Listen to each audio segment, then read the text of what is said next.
Bienvenidos, bienvenidas. El día de hoy tenemos el inicio de nuestras clases magistrales, así como ya empezamos el año pasado con esta iniciativa. Vamos a continuar este año. Algunas serán modalidad así virtual y otras pues serán ya presencial dentro de lo posible.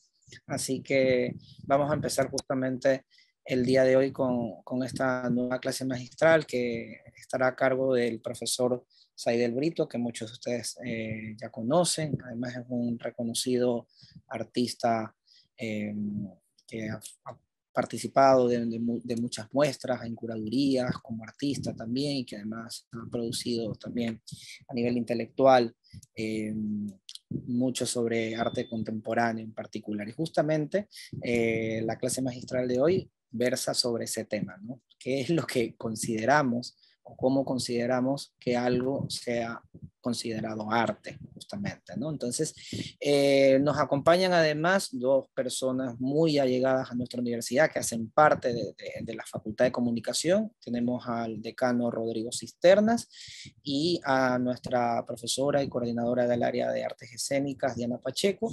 Ellos nos van a acompañar junto con Saidel para llevar adelante esta clase magistral, y de esta manera pues la dinámica planteada para hoy es que Saidel va a empezar su presentación y Diana y Rodrigo pues harán ciertos comentarios, preguntas, ¿no?, que servirán como disparador pues para que Saidel también pueda de alguna manera solventar esas inquietudes que tenemos con respecto al arte contemporáneo, ¿no? Asimismo, todos ustedes, a medida que vayan escuchando la presentación, pueden ir colocando sus preguntas acá en el chat y vamos a irlas respondiendo. Si se da la dinámica, de irlas respondiendo en el momento, y si no, esperaremos al final para poderlas responder. En todo caso, cuando sientan la necesidad de preguntar, pues ahí está el chat para poder dejar su pregunta planteada. ¿Ok?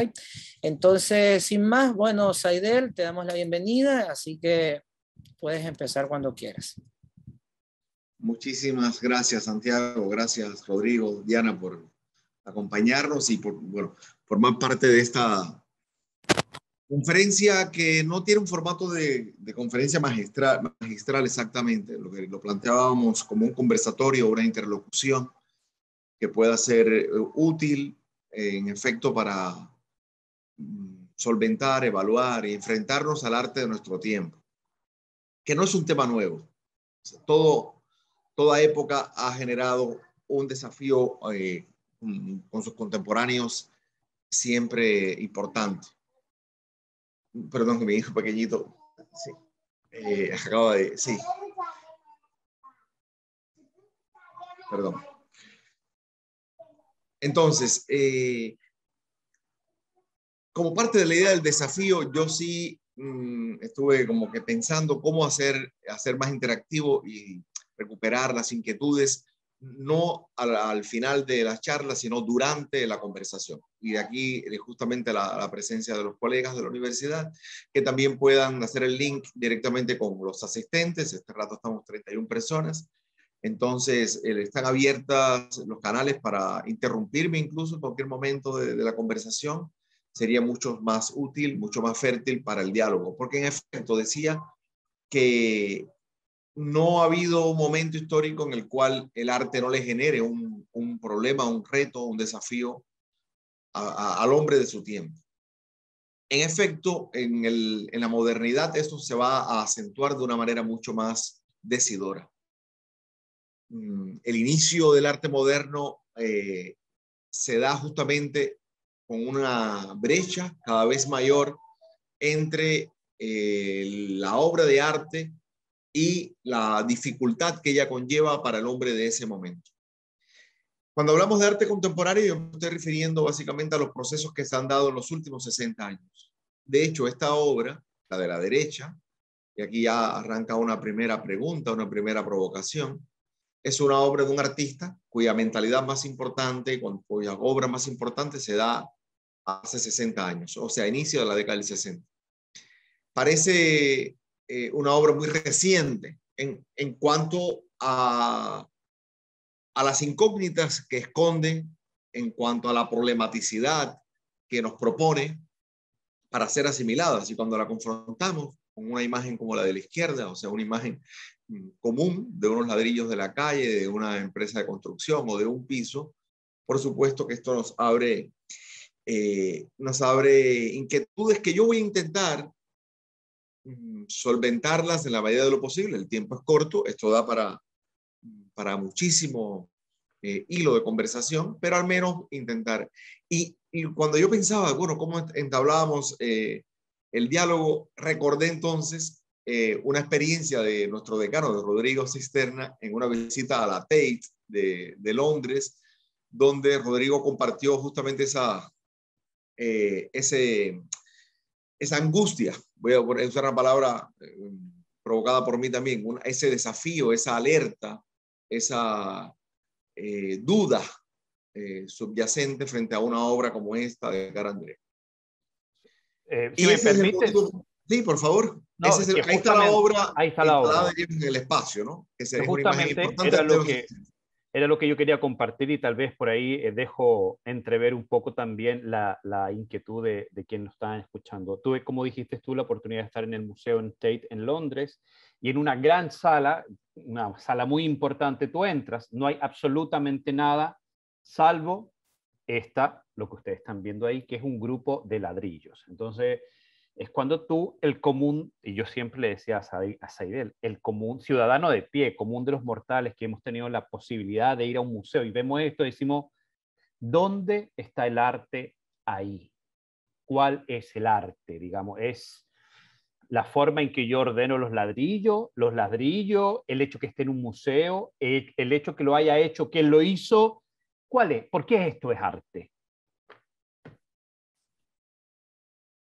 Sí, es una pregunta no solo pertinente, sino necesaria. O sea, sí, es necesaria. ¿Por qué razón? Porque no es el gran público solamente. A buena parte de los artistas también le cuesta trabajo asimilar una producción, una práctica cultural como esta. Puede que conozcan incluso el artista, puede que conozcan el movimiento, que sepan que es un artista clave del minimalismo de los años 60. Pero ponerlo en valor y poder compartir los argumentos que parezcan argumentos sensatos, ¿no? Es una historia completamente distinta. Y eso es un poco el propósito de hoy.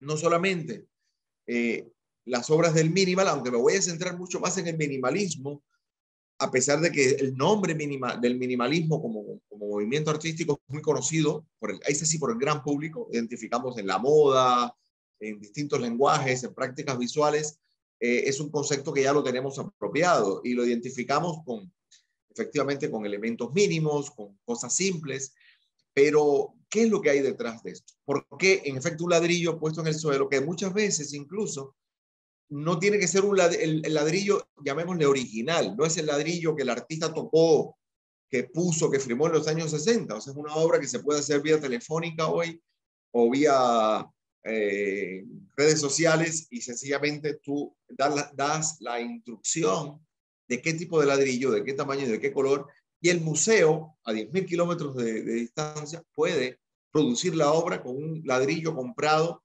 en la ferretería de la esquina. Entonces, justamente ahí es donde gravita. Yo voy a hacer como 3 puentes. O sea, un puente de los años 60 hasta ahora. Luego voy a hacer un puente previo a los años 60 para regresar y poner en valor esto. Esta es una obra de 1970. Y el problema no es solamente de que esto sea arte, porque que ya en sí lo es. O sea, bueno, un pedazo de tela o un poco de tela cortada, como si estuviéramos en un taller de costura. ¿Qué es lo que hace que esto sea arte? Como decía Rodrigo, ¿quién lo legitima? ¿Quién lo define? ¿Qué elementos o qué argumentos hay detrás para que algo como esto se sostenga como arte? Lo que me parece y me resulta interesante y al mismo tiempo, insisto, provocador, no es que sea arte, sino que son excelentes obras de arte. O sea, obras relevantes de nuestro tiempo, obras que cambian el curso de los acontecimientos de la visualidad del siglo XX. O sea, quiebran por la mitad el siglo XX y hasta hoy, 2022, o sea, 60 años después, siguen de alguna forma identificando una nueva manera de pensar la visualidad y la cultura. Y ahí justamente es que, bueno, aquí vemos dos imágenes que plantean la misma disyuntiva. O sea, ¿qué es lo que hace que unos caramelos, los de la izquierda, sean arte y cuando son iguales a los caramelos que podemos encontrar o recoger en una piñata? Muchas veces, incluso un niño pasa más trabajo recogiendo esos caramelos en una piñata que lo que pudiera parecer que el artista padece en el momento de producir o instalar la obra en un museo. Saidel, ahí tengo una pregunta, y si puedes volver a la anterior, a ver, en relación a lo que tú decías. Es decir, yo puedo hacer o reconstruir una instalación como la de los ladrillos, decirlo, mira, tienen que tener tales características. En el caso de los caramelos, perfectamente lo podemos hacer igual. Pero la pregunta es, a ver, al ser esto, entre comillas, una obra reproducible, ¿no pierde el valor el hecho que lo haga otra persona? Esa es la primera pregunta. Y segundo, aquí no es llegar y comprar caramelo y lanzarlo y decir, bueno, ok, mira, aquí está la tal obra. O sea, y a lo mejor estoy hilando muy fino. El caramelo tiene que ser la misma cantidad de caramelo, tiene que estar puesto en la misma forma, tienen que tener, no sé, la misma arrugado el caramelo para que yo lo pueda concebir como una obra o la réplica de una obra o así. Claro, y eso se hace mucho más agudo cuando el artista ya no vive. Porque bueno, tú dirías, mientras el artista vive, todavía él pudiera controlar a algún grado, pero en este caso en particular, Félix González Torres, esta obra de 1991, es un artista que ya no vive. Entonces, la obra, aquí tenemos otra obra del mismo artista, aquí me voy a detener un poquito, lo que tiene, en este caso, el museo, o la galería, o incluso el coleccionismo privado, porque algunas de estas obras también han sido adquiridas por coleccionistas privados.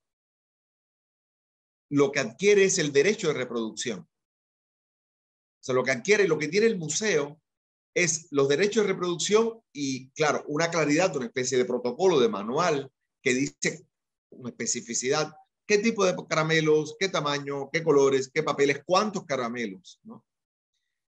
Y eso pasa incluso con obras del propio minimalismo, los dibujos de Sol LeWitt, que hoy vemos en museos, son dibujos hechos sobre el muro, por ejemplo.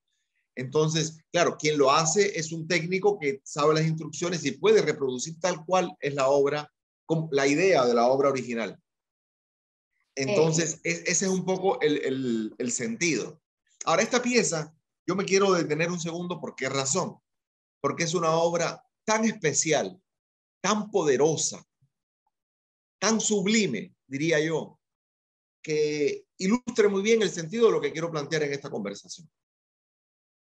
Porque son obras que lo que develan es una nueva manera de entender el arte, que sitúa el problema en que lo que puedo apreciar, o sea, la opticalidad, lo que yo puedo ver con mis ojos, no es suficiente para valorar una obra de arte.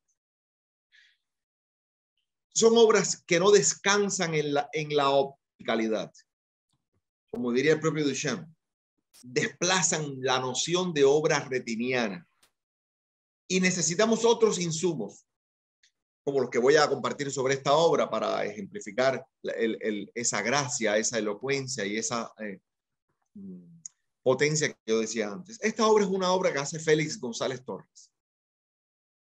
Y es parte de una serie de trabajos que realiza en los últimos años de su vida, en los cuales va a conversar sobre la vida, pero sobre todo sobre la muerte. Ya él estaba en ese momento enfermo de SIDA, año 91, ¿no? Y este es un retrato que él le hace a su pareja.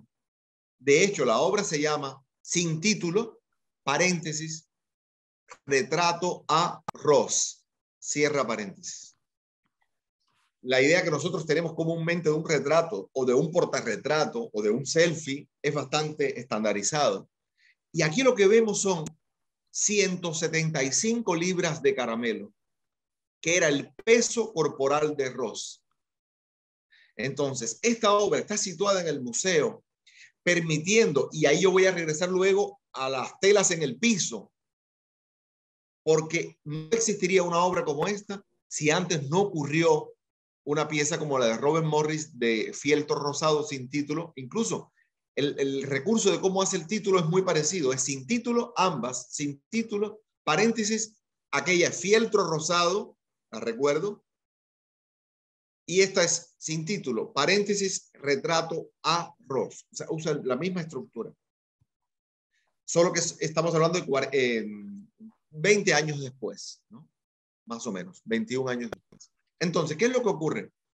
Que aquí el público puede llevarse los caramelos que desea. O sea, esta obra se instala hoy en el museo y abre a las 10 de la mañana el museo y el público puede llevarse los caramelos.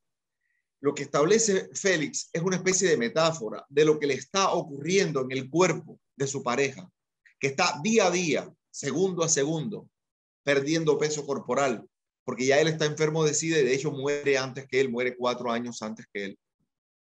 Enfermó primero. Una pregunta, y ahora con todo esto que tú nos cuentas, ¿cuáles son como las herramientas, las pistas que le da el artista al público para entrar en un diálogo con él? ¿O se encargan otras instituciones, academias, de generar ese diálogo? Me pregunto por esta obra, por ejemplo, con todo lo que nos acabas de decir, y que probablemente sea muy difícil llegar a entender todo esto, toda esta narrativa detrás de la obra que le da otro cuerpo. Hay recursos, ¿no? Hay recursos. Un recurso es el pie de obra que acompaña a la pieza. El hecho de que, porque además hay algo interesante, Diana, que tiene que ver con lo que mencionas. Pierde peso durante el día. Esa metáfora y la intención de la obra y del artista, que es parte de lo que él deja estructurado, es que al día siguiente el museo, cuando abre sus salas, vuelve a llevar a la obra a las 175 libras. O sea, cada día se repite el ciclo. Además, azúcar, la sangre, el SIDA, la glucosa, incluso hay como una especie hasta de perspectiva cristiana alrededor de esta imagen, ¿no? Pensando de que son 2 personas que están a punto de morir o están enfermas. En ese momento el SIDA se identificaba como una enfermedad incurable, no todavía. Entonces, cuando tú ves que el público hoy se relaciona y entras a la sala y ves que se lleva un caramelo, tú así que por deducción puedes hacer lo mismo. La idea de que el arte no se toca está bastante, digamos, instaurado en el sistema museístico. Una obra como esta también interfiere en esa, incluso hasta en la propia, digamos, hasta en la propia instrumentalidad que tienen los guías de los museos, que es como prohibir, negar, no te acerques, no toques, el flash de la cámara. Esto rompe completamente con esa idea. Entonces a mí me parece extraordinario, y cierro, Rodrigo, te doy la palabra, me parece extraordinario cómo una imagen que a primera vista pareciera algo para una fiesta del Día de los Niños o para un cumpleaños de una piñata que cayó, alcanza una envergadura como esta. Obvio que se necesita no solamente lo que he dicho, sino ver el contexto en el cual él hace esta y otras obras junto con esta pieza. Rodrigo, por favor. Sí, es que, a ver, siguiendo con esta misma pieza, a ver, tal vez, ojo, yo insisto, siempre mis comentarios, mis preguntas son no sabiendo de arte, como tú sabes, y a lo mejor lo que a cualquier persona le surge como una inquietud. A ver, uno tiende a pensar en un artista, y en algún momento lo hemos conversado, es casi como un ser excepcional, que tiene una característica o tiene una sensibilidad o tiene una habilidad que no la tenemos todo, y justamente por eso es un artista. Cuando dice artista, Miguel Ángel, mire, es un tipo que, no sé, hizo lo que hizo, Da Vinci, etcétera, etcétera. Y uno entiende que a lo mejor su proceso artístico fue conceptualizar y después poder ejecutar. Y lo brillante está en ambos momentos, en el momento de conceptualizar y sobre todo el de ejecutar, porque el de ejecutar no soy capaz de hacerlo.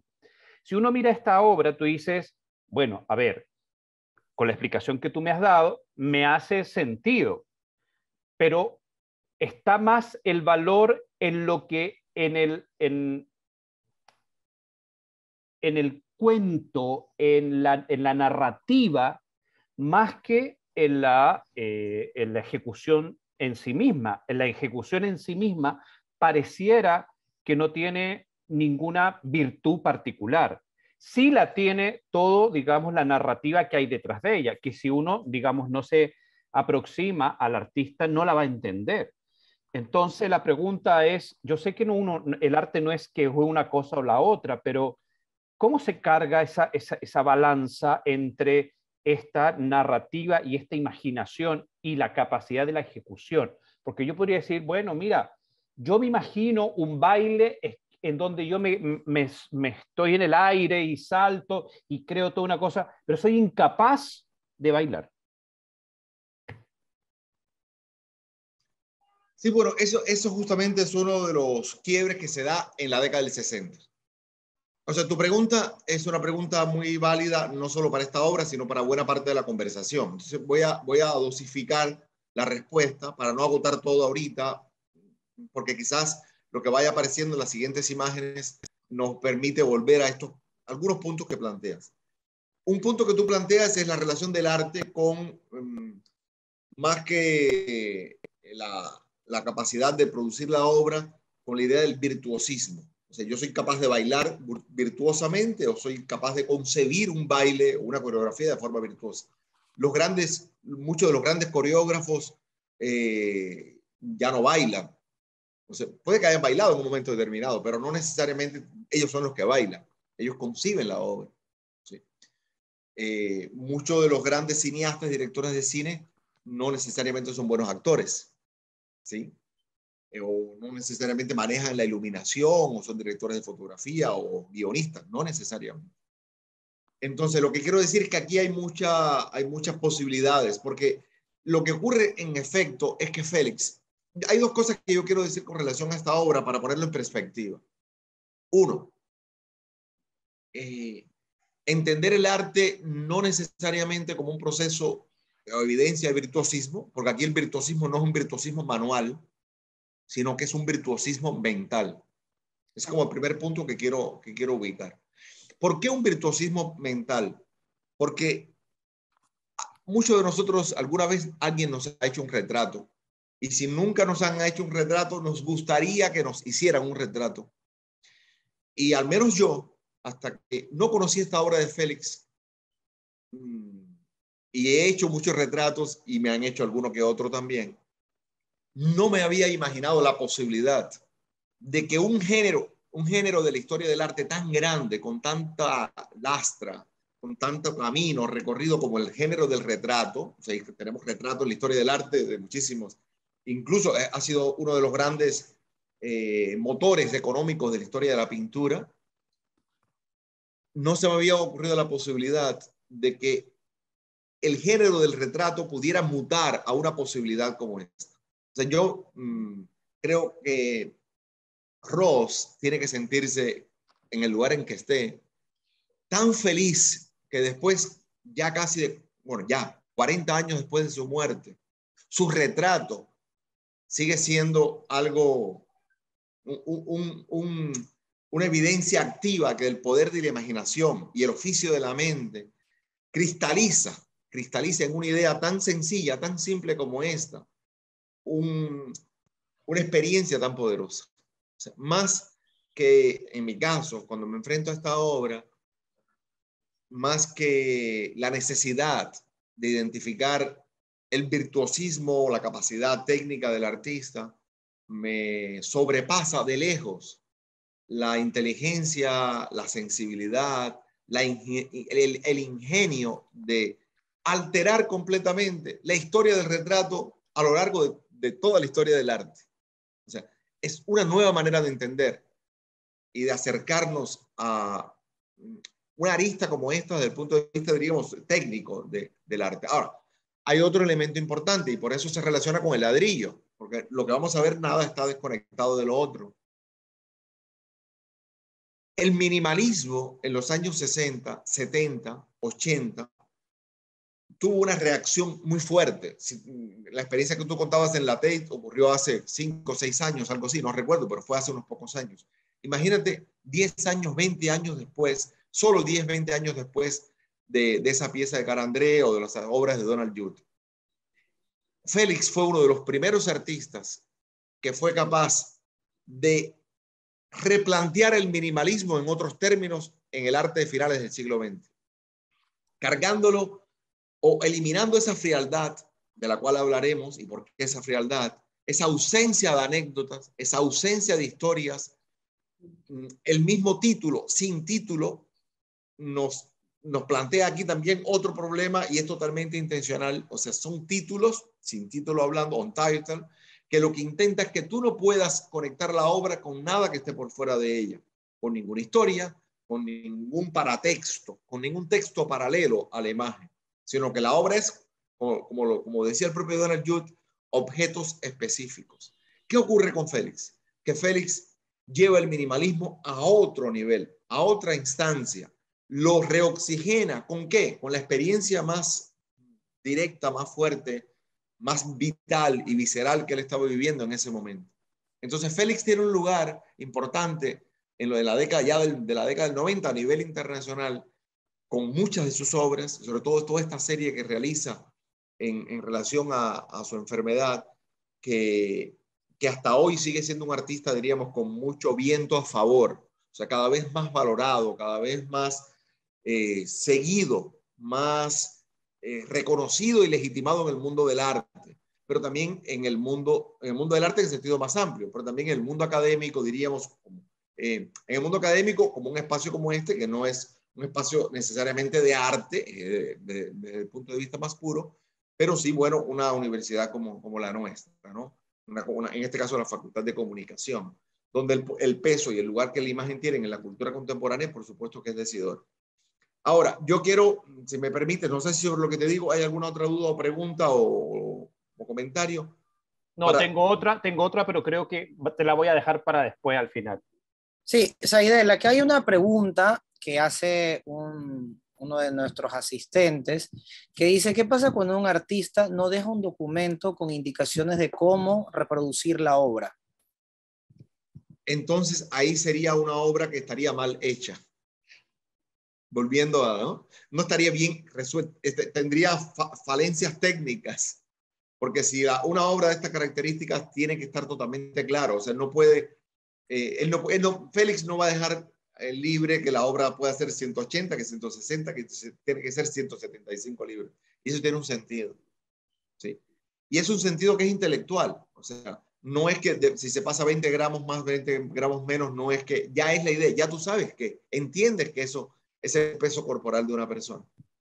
Pero sí, una obra como esta necesita incluso una responsabilidad y un profesionalismo de la institución que la acoge, que es parte del protocolo y del rigor que en el mundo del arte existe. O sea, estas cosas además, son tan sensibles, tienen una importancia tal que va de la mano. Pero bueno, si un artista, yo creo que la respuesta la doy desde ese punto de vista, porque sería lo mismo que una obra en un dibujo, por ejemplo, mimético o académico, que esté desproporcionado, o sea, no está bien dibujado y ahí uno puede encontrar una falencia técnica de la obra.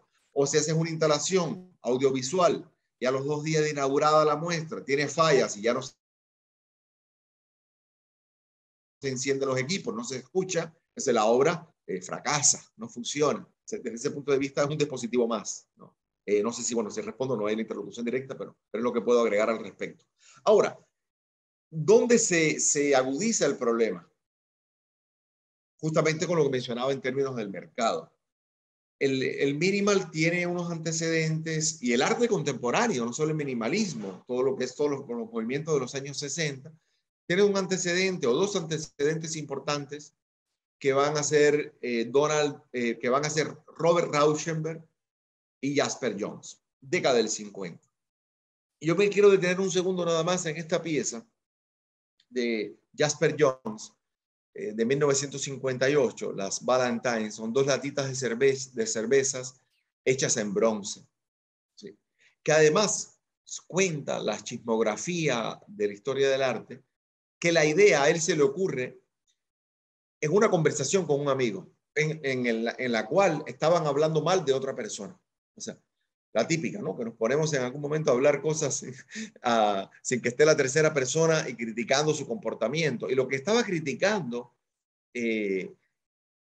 Jasper Johns con nada más y nada menos que con William de Kooning, era sobre la habilidad de Leo Castelli, fue el marchand, el crítico que llevó, bueno, el marchand, el mecenas que llevó a el expresionismo abstracto de Jackson Pollock y compañía a un lenguaje universal, con un mercado, con un reconocimiento en el mundo internacional muy fuerte a fines de los años 50. Cuando en 1948 nadie daba un centavo por los cuadros de Jackson Pollock, nadie imaginó que una década después esto iba a ser un objeto, diríamos, legitimado en todo el mundo del arte internacional. Y en buena parte esa trayectoria se da por la habilidad de Leo Castelli de ubicar, promover y transferirle un valor comercial, cultural y artístico a las obras del expresionismo abstracto.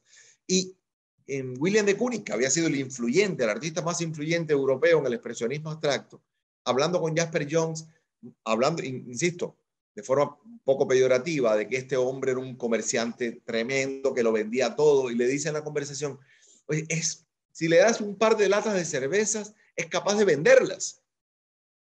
Y Jasper Johns se va a su casa y se queda con la frase, un par de latas de cerveza. Y a partir de ese diálogo, él se le ocurre justamente fundir en bronce estas 2 latas de cerveza. En 1958, Leo Castelli le compró en $960 esta obra a Jasper Johns. 15 años después, 1973, en la primera gran subasta de arte contemporáneo en Nueva York, que fue la subasta de la colección de los Schools, esa pieza se vendió en $125,000. Cuestión de 15 años.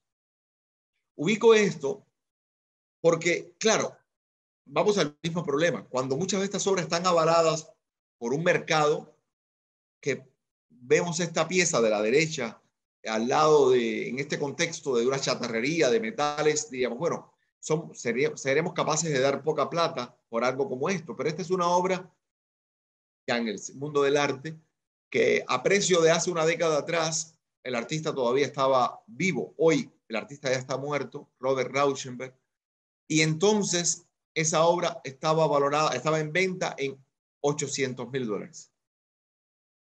No sé hoy, podría especular de cuánto puede estar costando una pieza como esta, pero no creo yo que pueda estar por debajo de los $5 millones al día de hoy.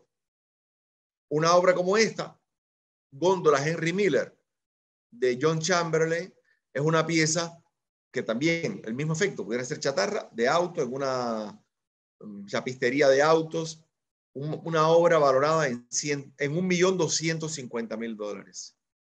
O una pieza como esta, y ahí llego a donde empecé, al minimalismo, de Donald Judd, una obra en mercado en $3 millones. Ahí está el precio de una obra de 1988 de Donald Judd. Todavía en ese momento Donald Judd no había muerto.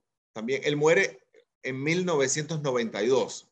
No, la obra es del 88. Ahora bien, vamos un pasito más atrás. Y tiene que ver justamente, porque toda esta tradición del arte del siglo XX, del desplazamiento de la opticalidad o la crisis de la opticalidad, tiene un antecedente indiscutible que es justamente Marcel Duchamp. Y ahí está el mismo problema. O sea, ¿qué es lo que hace que una pala sea igual a la pala del supermercado, a la gemela del supermercado, y qué es lo que hace que una sea una obra de arte y la otra no? O sea, es la firma, en este caso es una obra firmada en el 64, es una edición que él hace 40 años después, que ilustra eso que decíamos al inicio. El arte de toda época no es asimilado como propio por sus contemporáneos. El contemporáneo de Duchamp, cuando él hace, ni él mismo, en 1915, 16, previo al urinario del 17, cuando hace, pongo comillas, produce, porque es un objeto que él compra, él no lo hace con sus manos, él indica, él señala, dentro de lo que sería un proto ready-made, o sea, uno de sus ready-made más tempranos, junto con rueda de bicicleta, ahí lo vemos hoy en el Museo de Arte Moderno de Nueva York. Entonces, una obra como esta ya sitúa la dificultad, que además lo pongo como fondo de contraste con otra pieza que sería, Rodrigo me está pidiendo la mano, me está pidiendo la intervención, te la doy, que es Blanco sobre Blanco de Malevich, en el cual yo no me voy a detener, no es parte del sentido de esta conversación, pero sí voy a hablar algo luego de los ladrillos de Carl André que tienen que ver con Blanco sobre Blanco de Malevich y Cuadrado Negro sobre Fondo Blanco 1915, dentro del suprematismo ruso. Rodrigo, por favor. A ver, ya, o sea, yo no voy a seguir con el tema de que sea arte o no arte, porque tú ya lo has explicado bastante bien. Y me quiero referir al tema de lo que se paga por el arte. Obviamente se paga por el arte porque hay una valoración de la pieza y un sinfín de cosas. Es más, tú decías que, mira, en el caso de Pollack, o sea, no, los cuadros que se vendían cuando él lo hizo era otra cosa a 10 años después. Entonces, la pregunta del valor del arte ya no es del arte en sí mismo. ¿Quién finalmente la define? ¿La definen los pares? ¿La define la trayectoria del artista? ¿La define el público? ¿O la definen los críticos? Finalmente, que el blanco sobre blanco cueste tanto o que la rueda de bicicleta cueste tanto y esté en un museo como en una sala especial. Finalmente, ¿quién? Yo sé que no es uno solo, pero cómo es la conjunción de esos protagonistas del arte que hacen que pase lo que pase con el arte. Y que este vaso que yo tengo aquí, que simplemente que yo le haga aquí una cosa, no diga esto no es arte, o sea, y que esté en un museo. O sea, lo define el sistema del arte y todos esos componentes que conforman el sistema del arte. O sea, el museo, la galería, digamos, los espacios de exhibición, lo define la crítica, tú lo has dicho, las ciencias del arte, la historia del arte, la estética, la teoría del arte. Lo define el mercado, es un elemento clave en ese sistema. Lo define, cuando hablo de la crítica, también hablemos de las revistas, espacios de circulación del pensamiento, de la teoría sobre el arte. Lo define la academia, lo define el público también, por supuesto, un componente fundamental junto con la obra de arte, pero quien lo termina definiendo no son ninguno de ellos y al mismo tiempo son todos. Quien lo termina definiendo es la posteridad, o sea, aquellas obras que logran sobrevivir en el tiempo y que a lo largo del tiempo, todos esos componentes, que a la base es un mundo totalmente especializado, totalmente instruido, profesional, ¿sí? Y el mercado con todos sus vericuetos y sus mañas y el arte contemporáneo también está lleno de estrategias, muchas de ellas dudosas, por supuesto que sí, como cualquier fenómeno comercial, vemos como la famosa, el verde, ¿no? De la banana de Art Basel de hace unos años atrás, que fue muy polémica, mediática, viral, ¿no? Viral en ese sentido. Hasta el Bolón de Tere de Guayaquil se apropió de la obra de Mauricio Catelán para sacar publicidad. Entonces, sí, es la posteridad al final del camino quien termina definiendo si blanco sobre blanco es lo que realmente podemos decir sobre ella. Lo que sí habría me gustaría señalar, que no es una valoración individual lo que lo define. O sea, no es porque alguien diga que sí lo es, no es porque yo pueda decir aquí que lo es, o otra persona diga lo contrario, que una obra se define y se dirime con un valor relevante en la cultura. El valor del arte no es una construcción individual, es una construcción social. Y desde ese punto de vista, entonces, es la sociedad y su evolución, el tiempo y ese entramado institucional el que va definiendo ese ambiente teórico también, por supuesto, el ambiente teórico que va acompañando la obra. Y hay obras que en su tiempo no hay las condiciones, como todas estas obras que estoy compartiendo acá, en su momento histórico, pero pudiéramos poner muchos ejemplos de distintas épocas, no habían las condiciones, diríamos, sociales, institucionales, para que una obra fuera asimilada como tal. Incluso el propio gusto, entendiendo el gusto como un hábito, en palabras del propio Marcel Duchamp, que aquí lo tenemos delante. Entonces, esa sería la respuesta que te puedo dar de momento, por ahora, como diríamos, ¿no, Rodrigo? Saider, voy a leerte un comentario de Héctor Bujanda justamente sobre Duchamp. Menciona que el arte se va confundiendo cada vez más con la vida. Se vuelve imperfecto, incompleto, hasta feo, como un coroto, una chatarra. ¿Es esa la escuela de Duchamp? Formas de incluir la vida cotidiana, lo humano, demasiado humano, dentro de la lógica inmortal del museo.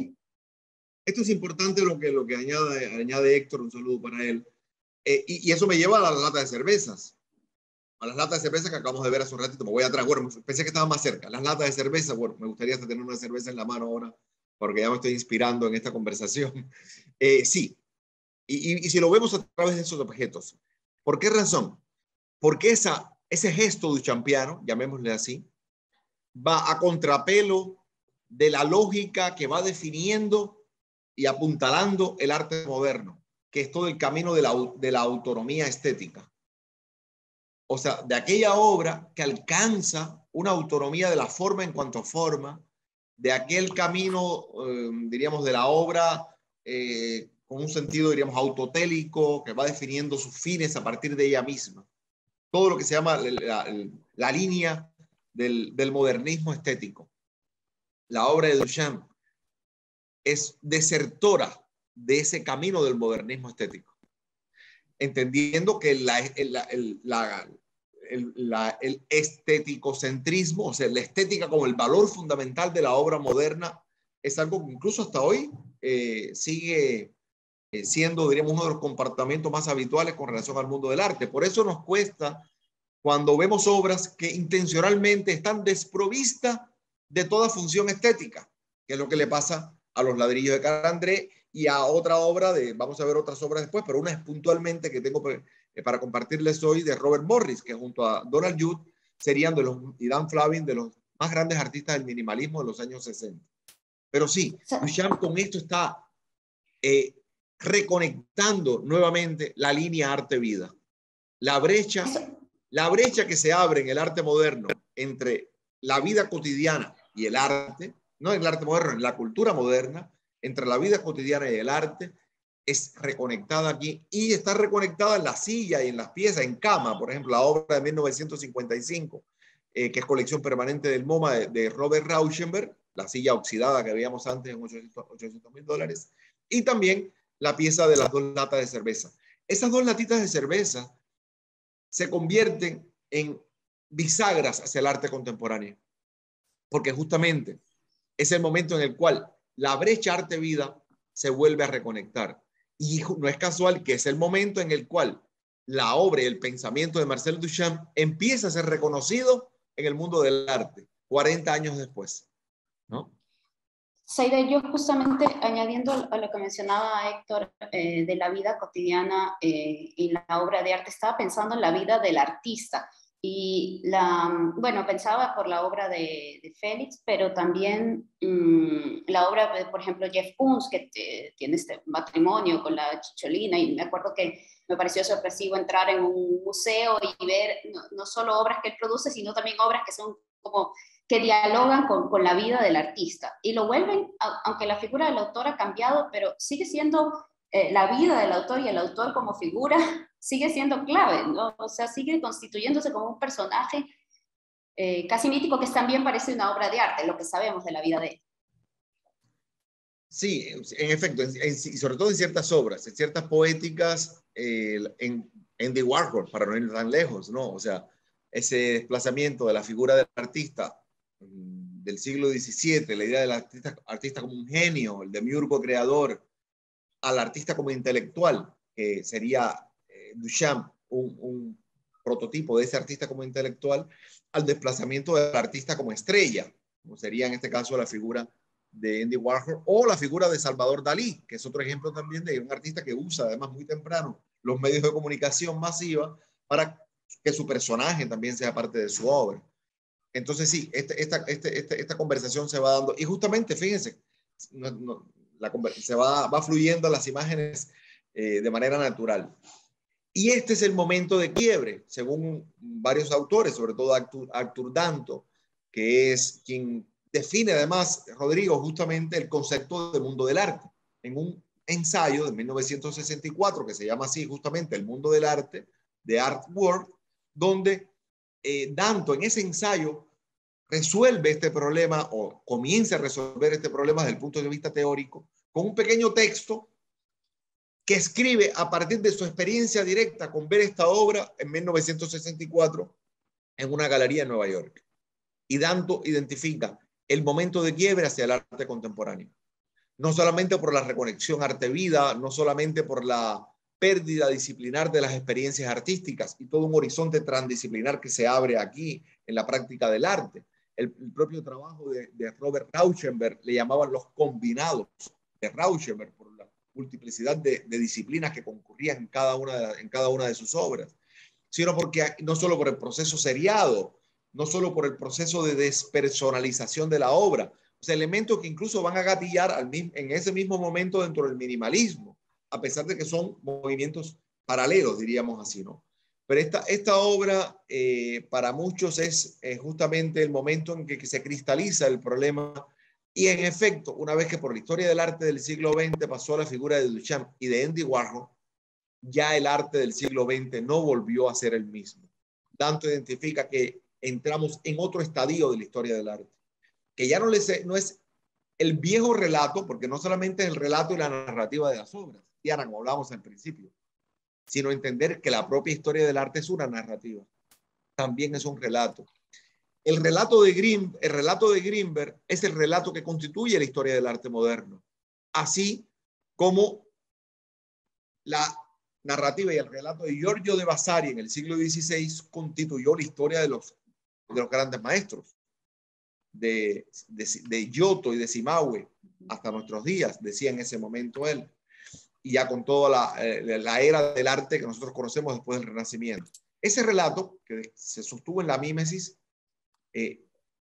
fracasa, se quiebra, se altera con el relato del arte moderno de la historia después de los impresionistas.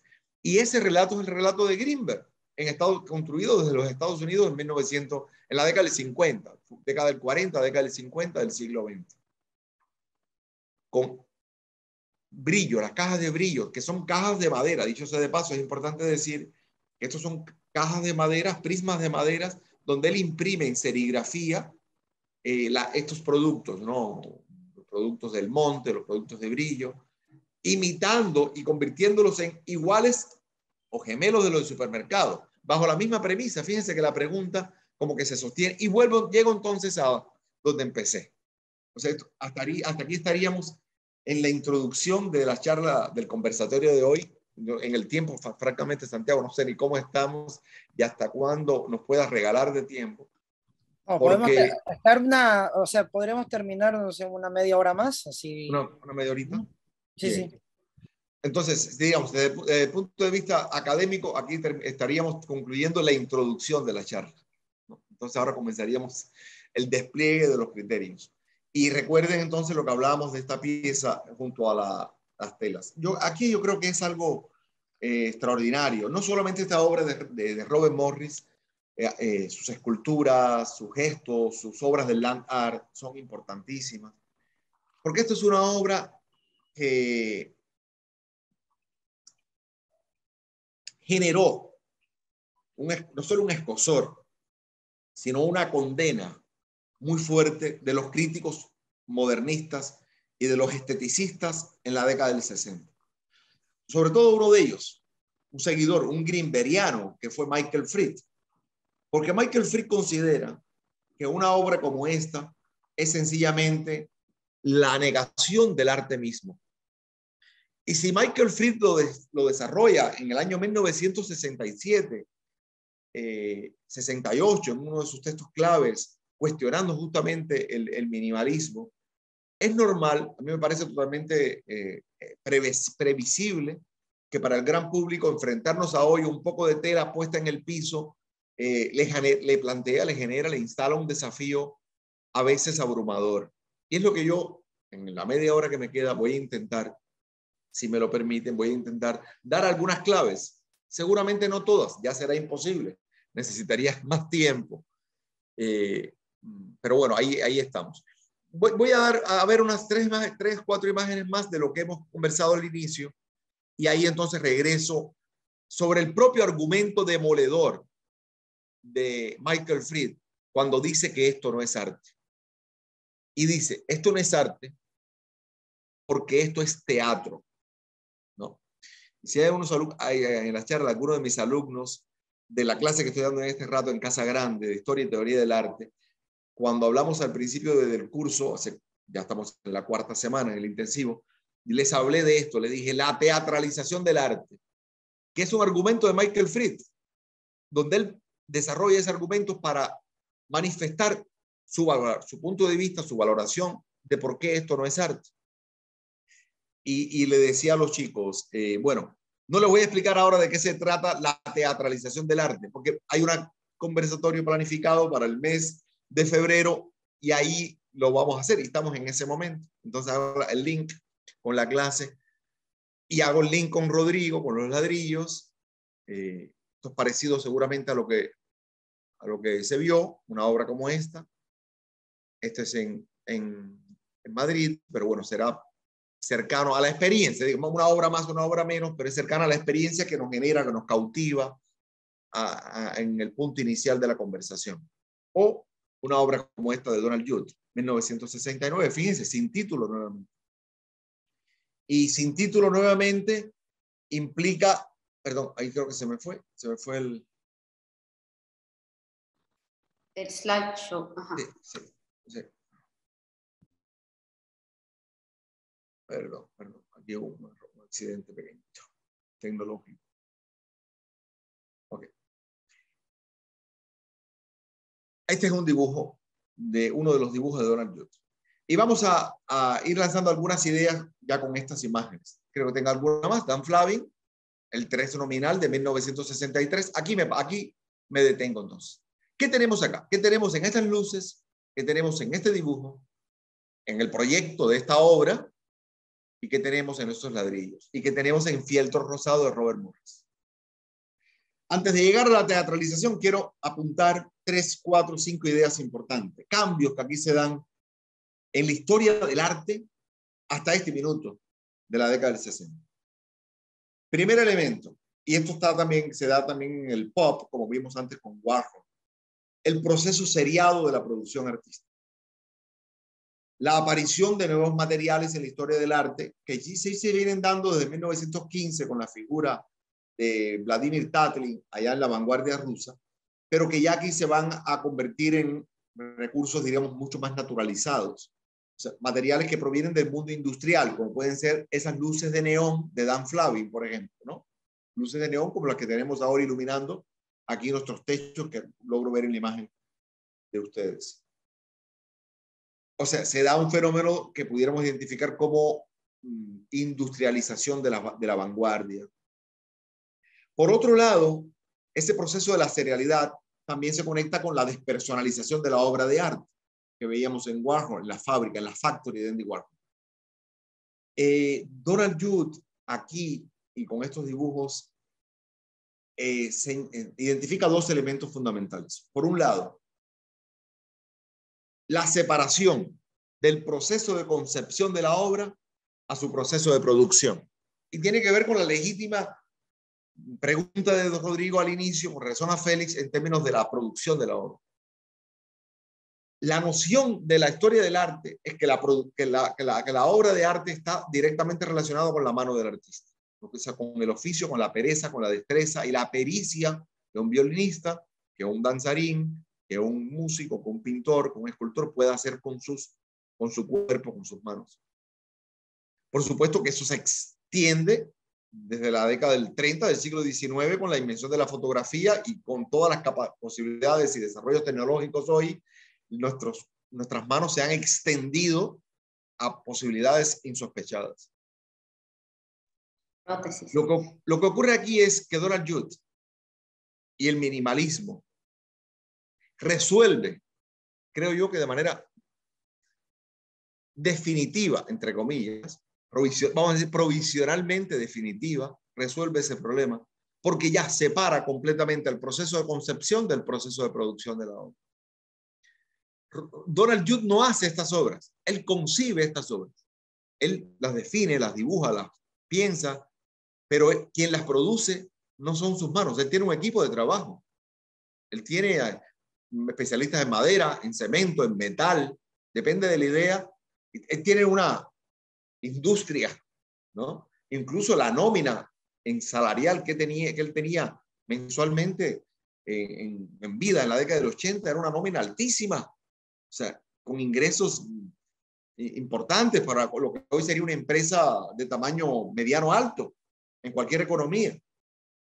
Entonces, ese proceso de despersonalización de la obra es un síntoma temprano aquí, que no quiere decir que no hubo intentos previos en la década del 20.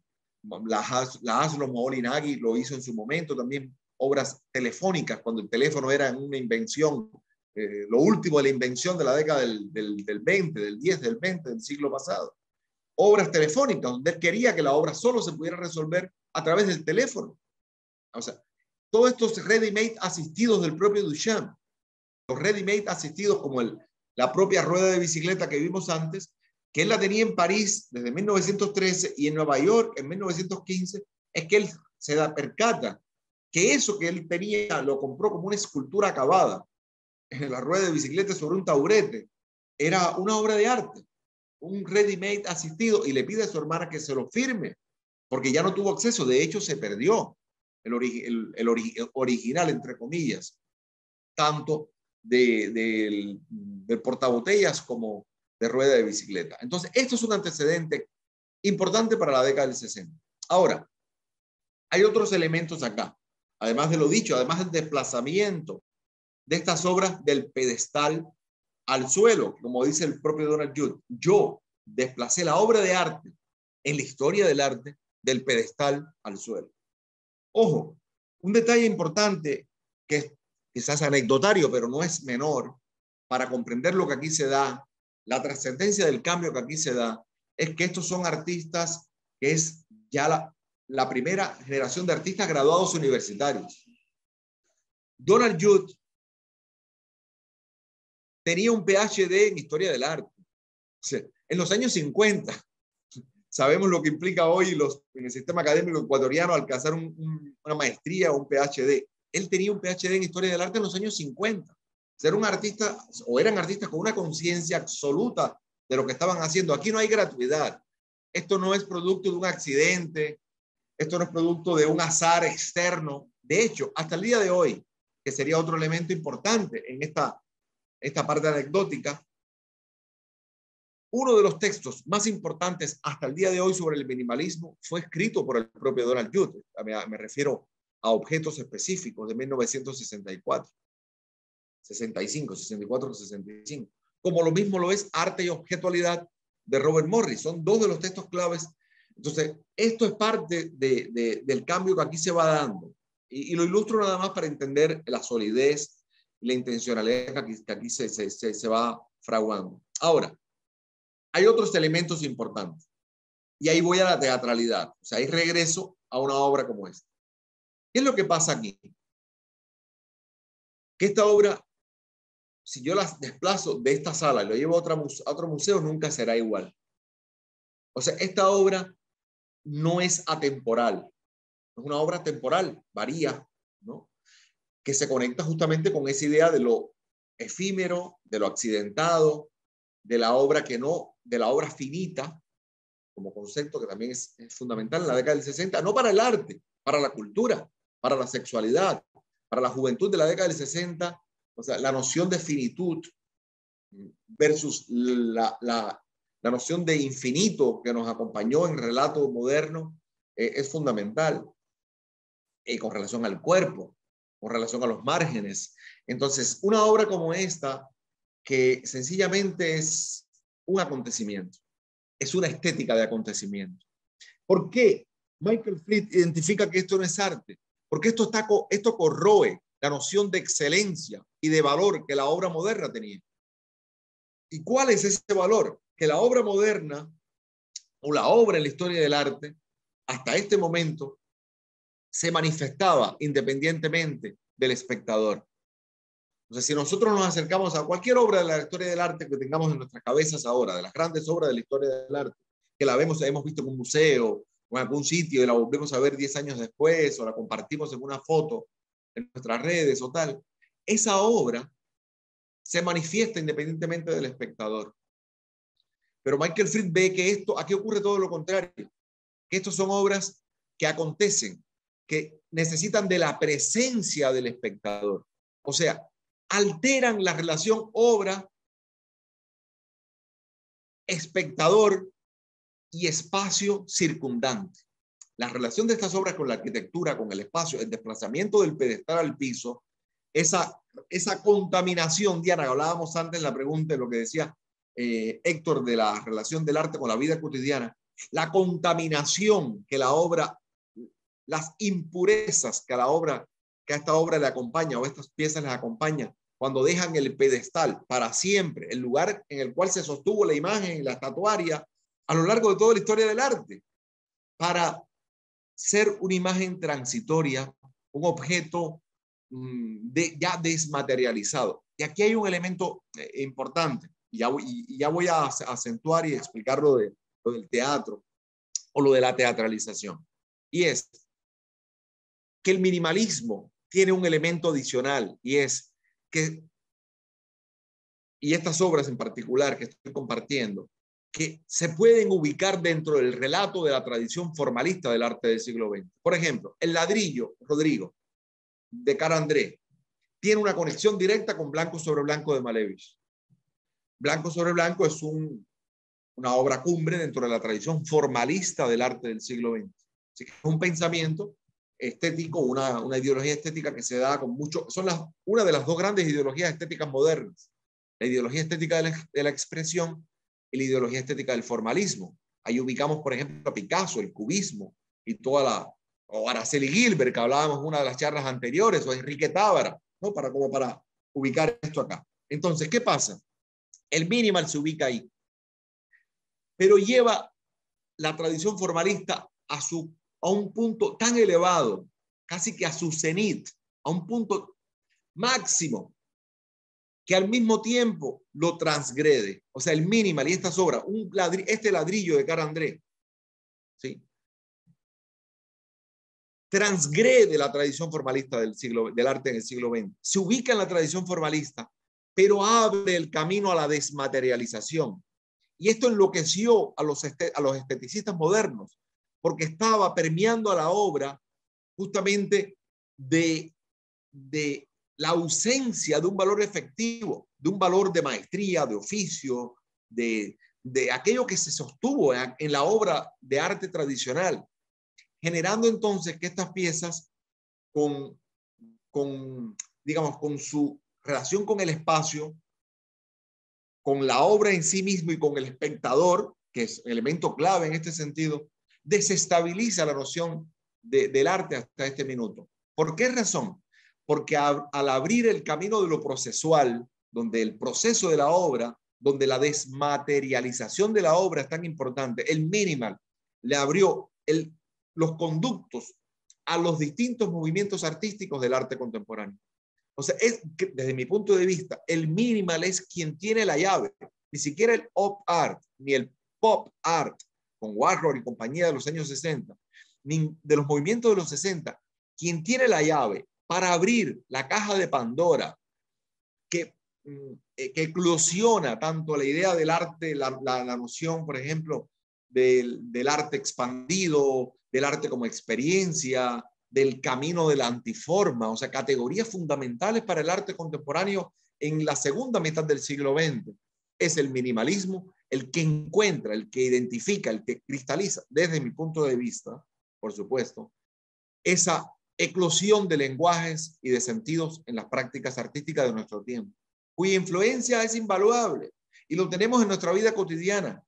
O sea, lo tenemos en las imágenes que nos acompañan, incluso en los fondos de pantalla que tenemos nosotros aquí mismo ahora. Está presente esta obra. O en la propia Universidad Casagrande, en el edificio blanco, por ejemplo, está la obra de $3 millones ahí replicada en los naranjas, negros, las formas simétricas, Dan Flavin. O sea, está ahí, habita en los contextos que nos acompañan. Pero hay un elemento fundamental, que en ese desplazamiento de la obra a lo procesual, en ese viaje del formalismo a la antiforma, repito, disculpen la insistencia, pasa un fenómeno adicional, y es el lugar que el espectador va a tener acá. Y vuelvo entonces a la idea del teatro y a la idea de Michael Fried.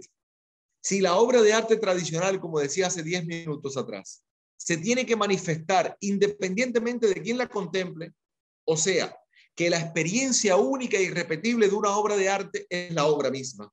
El David de Miguel Ángel, para ilustrarlo a lo rápido. Tú vuelves a ver el David 5 años después, 50 años después, ya grande, adulto, lo viste de niño, y el David se sigue manifestando. O sea, independientemente de quién observa la obra, lo único e irrepetible está en la obra. El minimal y estas piezas alteran eso de forma definitiva y desplazan la obra como un ente irrepetible a que lo único e irrepetible ya no será la obra misma, sino lo único e irrepetible desde este momento hasta hoy, ¿sí? Por estos últimos 60 años, lo único e irrepetible será entonces la experiencia del espectador. Y esa experiencia se vive diferente cuando entramos a la sala, caminamos entre estas piezas, si vamos solos, si nos separamos, si vamos acompañados, cómo camino, cómo habito ese espacio circundante. La obra es un acontecimiento. Y esto es lo que identifica Michael Fried, que no es arte. Y Michael Fried te dice, ¿por qué no es arte? Porque esto incluye la presencia del espectador. O sea, es una obra que acontece. Y como acontece, es teatro, porque las artes escénicas y el teatro en particular es un arte de la presencia que acontece. Cada puesta en escena es distinta, incluso con el mismo elenco, con los mismos actores, en el mismo fin de semana, tiene otro público, la obra nunca será igual. Esa es una de las maravillas del teatro. Pero no, esto es algo, no es una categoría que se aplicaba a la historia de las artes visuales, hasta que el minimalismo plantea y sitúa el problema. Desde ese momento, el hecho de que una obra de arte o que la experiencia artística se preocupe por incluir al espectador, y eso será entonces lo único irrepetible, disculpen que repita la idea, es un cambio trascendente en la historia del arte. ¿Por qué estas piezas valen $3 millones? Al precio de ganga, ¿no? De Bahía en ese momento. Ya son obras que evidentemente ha pasado el tiempo. Porque son obras que cambiaron la manera de entender el pensamiento visual de nuestra época. Son obras que nos constituyen, a pesar de que nosotros nos cueste asimilarlas como tal. 60 años después, 50 años después, incluyendo los propios artistas, insisto y lo decía al principio, a pesar de todo eso, nos constituyen. No existiría una obra como la de Félix si no antes no se hubiese gestado un proceso, un movimiento cultural como este que está acá. Lo que hace que luego, con el llamado post-minimalismo, o sea, con las prácticas posteriores al minimalismo, con las prácticas de performance, con las prácticas del land art, del arte conceptual luego, se van entonces a producir unos cambios, se va a abrir el panorama de la creación y de las prácticas artísticas contemporáneas hasta lugares que muy temprano sí lo pudo haber balbuceado un artista como Duchamp, sí lo pudo haber atesorado un genio como Andy Warhol, pero tenemos hoy una producción artística tan vasta, no quiere decir exenta de fetiches, exentas de mercadeo o de gatos por liebres, pero que incluye estos cambios. Y este es un ejemplo. Pudiera poner muchísimos ejemplos, por asuntos de tiempo no lo voy a hacer. Esta es una obra del 2003 de la mexicana Teresa Margolles, que fue premio, dicho sea de paso, de la Bienal de Cuenca hace muchos años atrás. Tiene que haber sido inicio hace 20 años atrás, 18 años atrás, inicio de la década del 2000. Teresa Margolles con una obra, una tela gigantesca, presentada con impresiones de cadáveres en la casa, en el salón, en el Museo de Arte Moderno de Cuenca, perdón. Pero bueno, esta pieza de Teresa Margolles es un ejemplo de lo que decía antes. Porque lo que argumentaba Michael Fried no es que estuviera equivocado Michael Fried. A mí me parece maravilloso la capacidad que él tuvo para desmontar, y él le llamaba arte literalista, para desmontar al minimal y cuestionarlo de manera tan profunda. Solo que se le escapó un detalle, que ese argumento tan inquinoso sobre el minimal terminó a la larga siendo uno de los fundamentos y de los grandes aportes del minimalismo a la historia del arte. O sea, lo que él veía como un devalor, como una ausencia, como una carencia o algo condenable en términos del arte, terminó siendo justamente uno de las nuevas conquistas de la cultura. Y aquí Teresa Margolles en esta obra, y aquí está un ejemplo, Diana, lo que tú me preguntabas. Cuando tú lees en el pie de obra y tú entras a una sala y bueno, sí, ves burbujas. Mi hijo pequeño acaba de interrumpirme hace un ratito, ve unas burbujas y se enloquece y las quiere atrapar cada una de ellas. Entramos a una sala llena de burbujas y algo ocurre con nosotros. Pero es muy distinto a que cuando leemos el pie de obra, y eso es suficiente, no necesitamos más, y pescamos la información de que esas burbujas están hechas con el agua de la morgue. Y no de cualquier morgue, la morgue en México. Acabamos de ver nosotros acá un gesto de comunicación muy poderoso en el puente de Durán. Y es un gesto que es una apropiación de las prácticas mexicanas, lo que implica la muerte, la morgue en México. Y Teresa Margolles, como artista mexicana, se hace eco y se recupera y se inserta en esta problemática social con una obra tan transparente, tan etérea, tan liviana, tan sutil como esta. Pero que lo único e irrepetible no es la obra, no es la burbuja, es la experiencia del espectador. Y yo la estoy contando en una foto más mala, en un segundo, a través de una pantalla en Zoom. Será muy distinto a entrar a esa sala, participar de esa experiencia como público. Incluso me imagino yo entrar sin leer, que es lo que hace buena parte del público, que entra a la obra sin leer y después lee, o ni siquiera lee, que después te cuenten o puedas encontrarte con la información de que estas burbujas proceden, teóricamente hablando, de este espacio, ¿no? Seidel, sobre esa diapositiva anterior, voy a leerte otro comentario, Héctor, que creo que podría ser interesante. Hay una nueva tendencia que radicaliza ese sentido de la vida dentro del museo. Un colega tuyo, Iván de la Nuez, menciona que lo que hizo el Museo Judío al meter judíos de carne y hueso en una vitrina, o lo que hizo el Museo de Malmo de exhibir 2 mendigos rumanos en una sala. ¿El museo está cambiando las cosas por causas?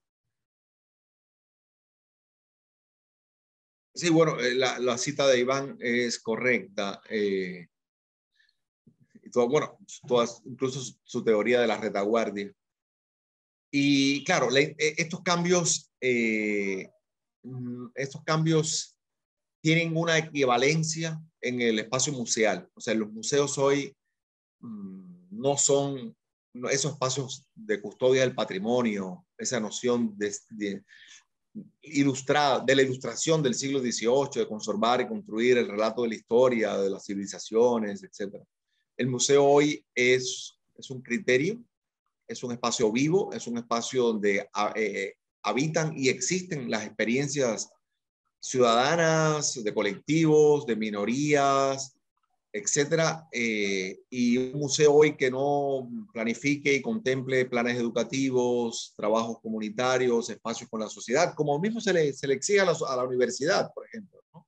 Hoy es una demanda, es parte de la sobrevivencia. Si no te sumas a esas nuevas realidades, sencillamente o desapareces o te conviertes en un ente anacrónico. Y el museo hoy, no solo el museo, también las colecciones, no solo las colecciones públicas, también las colecciones privadas. O sea, estas obras, muchas de estas obras también existen en colecciones privadas, no solamente en espacios públicos y mucho menos en espacios alternativos.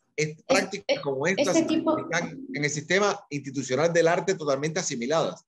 Volviendo, ya para cerrar la idea nada más, perdón, Diana, volviendo a la pregunta de hace un rato de Rodrigo, estas obras ya están en la posteridad. O sea, no están en disputas de ganarse un lugar en la historia de la cultura. Ya están y pertenecen a la posteridad. Diana. No, solo iba a comentar que si lo que mencionas corresponde a la idea que he leído en algunos lugares, pero todavía no tengo claro, de post-museo, y la otra es cuando estas obras las adquiere un coleccionista, es el registro de las obras, ¿no? O sea, no hay otra forma de... El registro es una opción, esa es una manera, sería la manera, diríamos, más convencional dentro de un coleccionismo de esta naturaleza. Pero lo más común es que lo que compra es la propiedad intelectual. O sea, lo que compra, lo que decía antes, el derecho de reproducción. Ok, o sea, el que es dueño de una obra sí podría replicar la misma idea en otro espacio. Es de él, se la puede producir, la puede tener en su casa o se la pide a un museo para una exposición colectiva o una galería y él decide si la cede o no la cede, la presta o no la presta. Entonces se da. Sí, no sé si me quedan poquitas imágenes, quiero pasar, porque ahora quiero como ilustrar un poquito la resonancia de estas obras de los 60. No sé si, Rodrigo, me gustaría detenerme un segundo sobre el ladrillo, si quieres ahondar en alguna otra pregunta que me permita a mí compartir algún argumento. Sabes que estamos en plan, como decíamos, de criticidad absoluta. No, a ver, tú lo mencionabas y no me voy a referir solo al ladrillo porque habían otras cosas que también me llamaron la atención. Mira, la verdad que eso sí, no recuerdo cuál era el autor de la obra, pero era como una instalación artificial de una playa. Entonces, tú lo decías, ¿no? El arte baja del pedestal como al piso. No, si bien es cierto, una performance o una instalación, tal vez como algo más moderno, más contemporáneo, pudiese ser a lo mejor la denominación más pertinente que en vez de decirle arte o una obra de arte, aunque eventualmente una puesta en escena o una performance también puede ser una obra de arte, pero sobre todo por el tema de lo que tú dices, ¿no? Con esto de que finalmente lo que valida eso es la posteridad. No sé si tal vez dentro del espectro del arte llamarlo como una instalación, no sé. Sí, sí, eso, bueno, de hecho, uno de los aportes del Minimal, el que no lo dije antes, porque bueno, hay tanta información y por el tiempo, es justamente no solo el camino de la desmaterialización de la obra, sino del arte que está producido ya intencionalmente para ese volumen globalizador. O sea, obras que están hechas específicamente, lo que se llama el site specific. O sea, obras que están hechas para un lugar, para un museo, para una plaza, para una galería.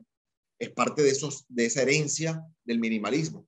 Y el propio Donald Judd lo desarrolla en su texto de objetos específicos. Él dice, el arte, lo mejor del arte de nuestro tiempo ya no es ni pintura ni escultura. Él le llama arte tridimensional, son prácticas tridimensionales. Esas prácticas tridimensionales, uno de los caminos es justamente la instalación, o sea, las prácticas instalativas. La instalación, el arte objeto, que tiene antecedentes, por supuesto, de la década del 10, de inicios del siglo XX. E incluso fragua en ciertos experimentos cubistas muy tempranos, con el collage, etcétera, o sea, el desplazamiento de la pintura, de la pintura como cuadro a la pintura como objeto, ¿no? Con esta contaminación que se da de los lenguajes del arte. Pero sí, la instalación y la herencia, digamos, toda la tradición de la instalación en el arte contemporáneo tiene aquí en el Minimal el punto de inflexión. Sí. Y el gesto, o sea, de hecho las obras que tengo ahora que iba a compartir tienen que ver con esto, con el gesto, las consecuencias de estos cambios, lo que le sigue generando más valía a la pieza del 70 de Fieltro Rosado o a las piezas sin títulos de Donald Judd o de Cara André.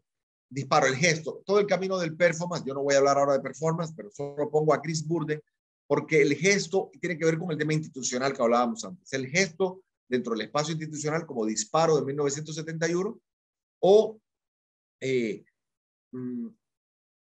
Barry Flanagan y John Layton en espacio universitario. Estamos acá en un espacio académico. En su universidad como docentes van a la biblioteca de la universidad y le piden el texto justamente de Clement Greenberg que estábamos conversando antes. Arte y cultura. Uno de los textos claves del pensamiento estético moderno. Y la obra, la acción, el gesto, llamémosle así obra, fue digerir el libro, o sea, reunirse para digerir el libro. O sea, para comer, literalmente hablando, para comerse el libro. Comerlo y devolverlo rumiantemente, masticarlo y devolverlo. Y lo ponen en botellitas.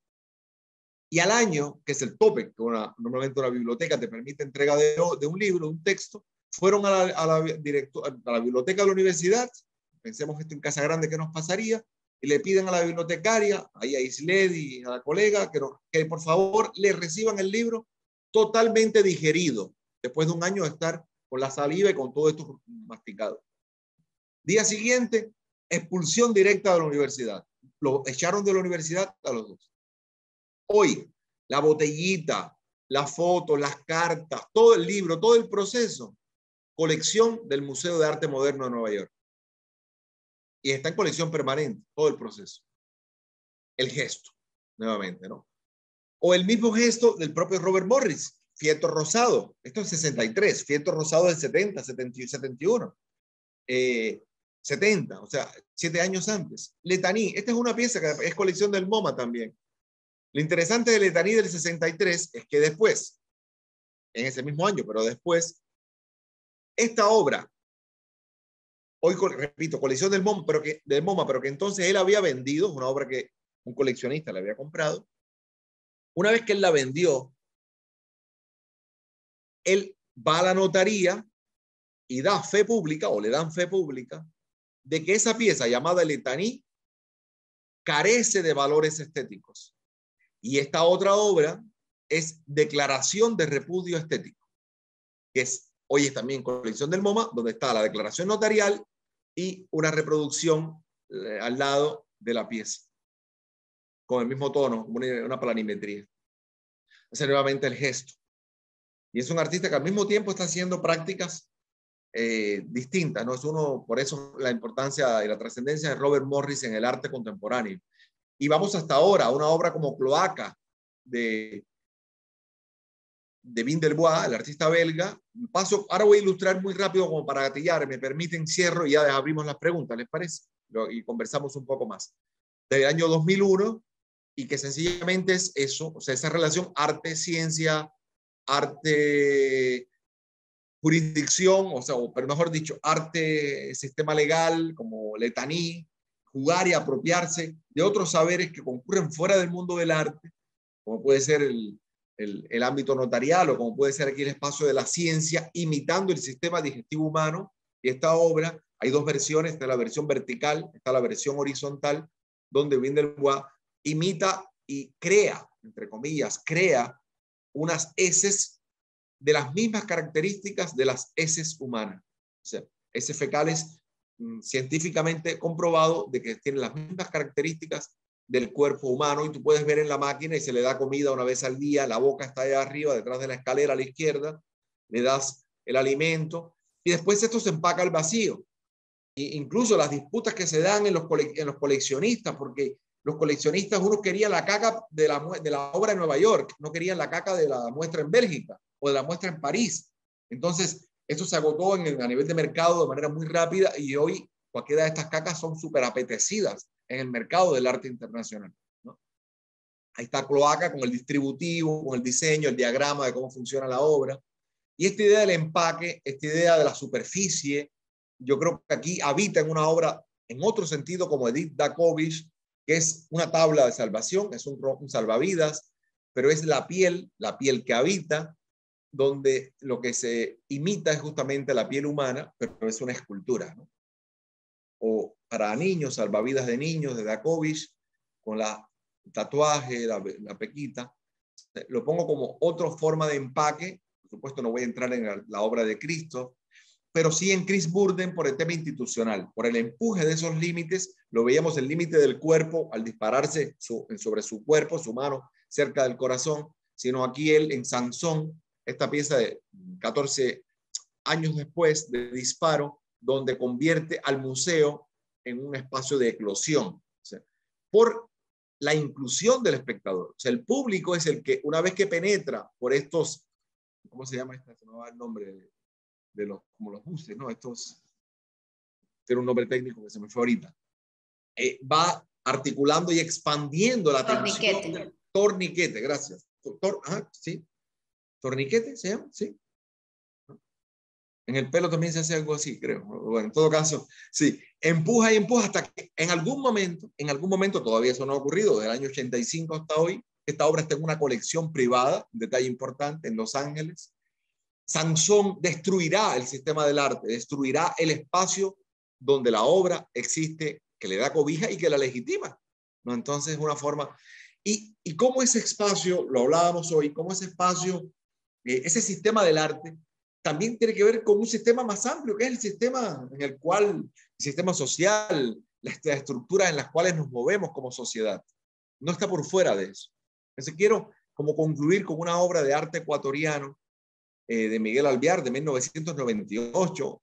Estuve cerca de esta obra cuando se produjo, ya estamos hablando de más 21 años después, 10 años después, ya se convierte en una obra histórica que la hizo para la Bienal de Cuenca de 1998, noviembre de 1998.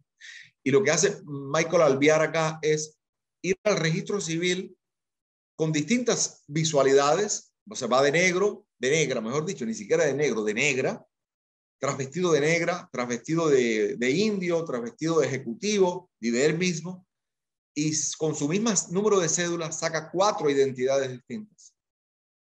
Y la obra es las 4 cédulas originales, firmadas, registradas por el Estado ecuatoriano, por la República del Ecuador, la Dirección General de Registro Civil, Identificación y Cedulación. Entonces, es una pieza que me parece interesante desde esa misma relación con la institución, con el mundo del arte, con el gesto, con el oficio, porque aquí volvemos al mismo punto. O sea, el oficio aquí es maquillarse bien, engañar a la burocracia y a la autoridad regente de nuestra identificación como ciudadanos y actuar, firmar. Fíjense que además cada firma es distinta, cada firma tiene su firma original, que es la de la izquierda, y firmas distintas, bien, bueno, esta de aquí es bien conocida, ¿no? Bien barroca.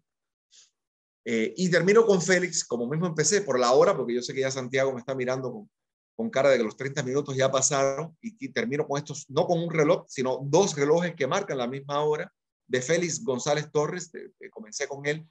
Félix hace esta obra, es parte de la serie que trabaja con relación a su pareja, y este es Los Amantes Perfectos, Perfect Lovers.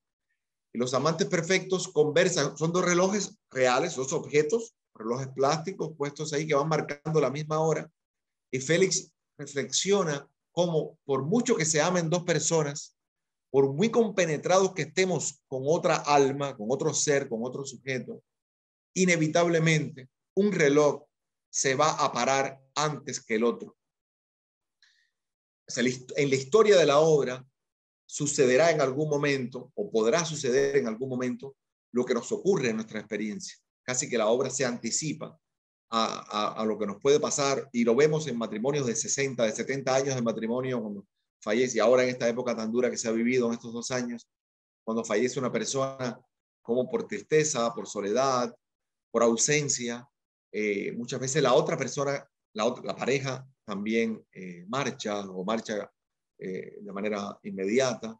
Entonces Félix, que ya ve marchar a su pareja, o está a punto de verlo marchar, de emprender ese otro viaje, él se está preparando, y su manera de hablar en ese momento sobre algo imposible de relatar, porque es algo tan especial que cada sujeto vivirá a su manera, él encuentra a la creación artística como el recurso para poder poner en diálogo estas angustias existenciales. Los amantes perfectos no existirían sin los ladrillos de Cara André, y tampoco existirían sin los ready-made asistidos de Duchamp, y sin buena parte de las obras que hemos podido identificar el día de hoy. Y concluyo involucrando al espectador, ¿no?, con esa máxima del minimalismo. Porque esta pieza de Piero Manzoni, que no es minimalista, es parte del nuevo realismo francés, es una obra que convierte automáticamente al público y a todos nosotros, al menos los habitantes de la Tierra, en obras de arte. Y eso ocurre en el momento en que nos acercamos a la obra, llamémosles en este instante. Porque base del mundo, base pedestal del mundo del 61, lo que hace Piero Manzoni es invertir la base, ese pedestal que socava el minimalismo, altera la posición del pedestal. O sea, dice base del mundo, pero lo pone al revés, colocando al planeta Tierra como una escultura sobre la base. Por ende, base del mundo hace que todos los que habitamos la cutícula de la Tierra, en este minuto, cuando nos acercamos a la obra, nos podemos convertir también en práctica artística. Concluyo con eso. Bueno, muchas gracias, Aidel. Ha sido muy, muy interesante toda esta revisión que has hecho en tan poco tiempo. En realidad ha sido muy, muy interesante eso. Hay muchos comentarios, hay muchas preguntas, entonces voy a ir leyendo algunas y ahí vamos viendo cómo podemos responder a algunas de esas inquietudes. Por ejemplo, aquí dice acá Cristian Pico, bueno, dice acá, ¿cómo puede relacionarse esta idea de la posteridad y su relación con el valor de una obra de arte, con el fenómeno de los NFT y su revolución en el mundo artístico que está inevitablemente acompañado de lógicas de mercado? Sí, son los dispositivos de la sociedad de cada tiempo también, o sea, los cambios que se dieron en la Florencia en términos económicos y mercantil, en la Florencia, en las repúblicas italianas del siglo XV, también alteró la historia del arte. De hecho, la figura del artista no existiría si no se hubiesen dado esos cambios económicos, ¿no? En las repúblicas italianas. Sí, el tema del NFT es un fenómeno palpitante en este momento, estimulante, me parece ingenioso, pero bueno, mi lectura es lo que tenemos en el teléfono muchos de nosotros, es una Spotify visual, donde podemos obtener una obra por un valor más pequeño y podemos hacer uso de ella cuando querramos, y eso, usamos uso de la obra y eso timbra a alguien que la vendió en criptomonedas o en moneda digital. Entonces, es un fenómeno, yo lo veo muy estimulante, no sabemos las consecuencias que eso va a tener, como tampoco sabemos las consecuencias que van a tener las criptomonedas en la nueva era, bueno, en el nuevo momento que se avecina. Hay economistas que dicen que va a ser un desplome mucho más grande que la bolsa del 29 en los Estados Unidos. Hay economistas que dicen que es el futuro. O sea, El Salvador ha legalizado el Bitcoin. Entonces, estamos en un momento en el cual, y esto va de la mano. Ahora, que son estrategias de mercado, unas son estrategias muy tempranas, inteligentes, que sorprenden y patean el tablero. Otras son residuales, otras es una forma de llegar no tan temprano al baile, no sabemos, pero las ferias de arte hoy, ahorita mismo en diciembre, Art Basel en Miami tuvo una presencia sorprendente con relación a este tipo de mercado. Y sí, yo creo que, y incluso en el Ecuador ya algunas personas están desarrollando estrategias en ese sentido. Me parece estimulante por lo pronto. Ok. Bueno, acá hay dos preguntas que plantean Viana Arroyo y Juan Ceballos. Bueno, la verdad se parecen, entonces voy a leer la de Viana, que también engloba la de Juan de alguna manera. ¿Se podría decir que los objetos tomaron el protagonismo en el mensaje que quieren dar los artistas? Los objetos, yo creo que al revés, ¿no? Porque este tipo de práctica lo que hace es que fragiliza el peso que el objeto, que la imagen, o el objeto suntuario incluso, tuvo en la historia del arte. De hecho, el profesor Lewitt decía que el arte es una máquina de producir ideas. O sea, esa premisa de que la idea va tomando protagonismo con relación al objeto, que es lo que luego el conceptualismo va a atesora, o sea, echa mano, que es que lo más importante de una obra es la idea, ¿no? La obra es la idea y se deshace de todo aquello que la obra no necesita, todo ese valor suntuario. Entonces, la relación arte-lenguaje, sí, entonces sí, yo creo que es en sentido contrario, más bien el objeto es el que declina y la materialidad del objeto frente a esos otros comportamientos de lo objetual, ¿no? No sé si la pregunta escrita iba por ahí, pero por lo que puedo... Sí. Bueno, yo calculo que sí. Acá justamente Juan preguntaba también sobre eso, si el gesto del artista sería más importante que la obra en sí misma. ¿No? Que creo que ya lo has respondido incluso con esto también. Bueno, también justamente Ernesto Novoa, que es el rector de nuestra universidad, hace un comentario acá a propósito de su visita a la Bienal de Cuenca y dice que sintió que el denominador común en estas obras fueron más bien causas y no cosas, ¿no? Que eso fue algo que también mencionaste en algún momento, me parece. Sí, yo estoy totalmente de acuerdo con esa lectura. Yo fui no hace mucho, además, fui este año.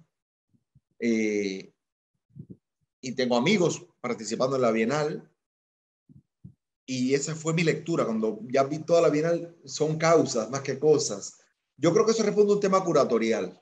Me parece que hay un problema en la curaduría, pero pasa en muchísimas curadurías, que lo que intentan es casi que las obras terminen ilustrando el planteamiento curatorial. No es todo el tema en este caso, del antropoceno, de la naturaleza. Entonces, quizás también la falta de malicia de ciertos artistas que terminan en discursos muy estereotipados. Entonces son la naturaleza, en caso del Ecuador, la Amazonía, los recursos ancestrales, las tradiciones, terminan como que embotándose, ¿no? Se embotan de un discurso, lo que no quiere decir que hay, como las hay en la Bienal, algunas piezas muy interesantes, o sea, obras que se desprenden de esos estereotipos o de esos lemas que se van construyendo.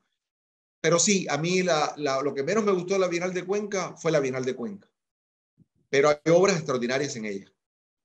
Okay. Y digo en ese sentido la propia curaduría como plantea el problema. No, y estoy a favor del tema, me parece un tema que es necesario, pero creo que el arte no está para ilustrar lo que se pueda decir, sino para advertirnos de lo que no está dicho. Okay. Justamente aquí Juan de Altaus, también que es director de publicaciones de la universidad, aquí hace un comentario y hace dos preguntas. Como si el arte actual diera oportunidad a una experiencia muy singular del espectador. Me imagino que tenía que ver con lo que estabas diciendo en ese momento. Sus preguntas son, ¿incluye lo estético que se diluye para pantallar la opacidad hoy? ¿El sinsentido del arte actual lo eleva a las resonancias particulares de la experiencia de cada uno? Sí, bueno, ahí eso sí lo apuntalamos, ¿no? En la conversación. Yo creo que a ver, yo soy bastante crítico con buena parte de la producción del arte contemporáneo. Como artista y como, bueno, profesor, intento también activar siempre mi criticidad, y lo que ahora la lectura que hicimos de Cuenca, la Bienal de Cuenca, va en ese sentido, o sea, es un derecho y además necesario.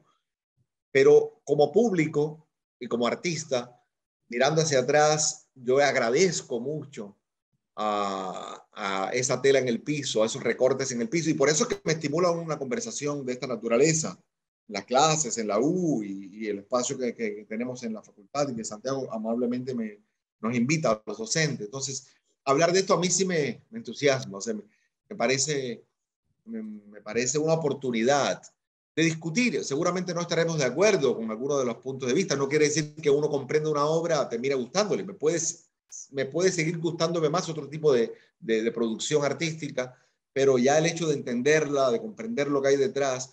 Entonces, yo agradezco mucho como público y como artista de estas obras que la experiencia del espectador y del sujeto, ¿no?,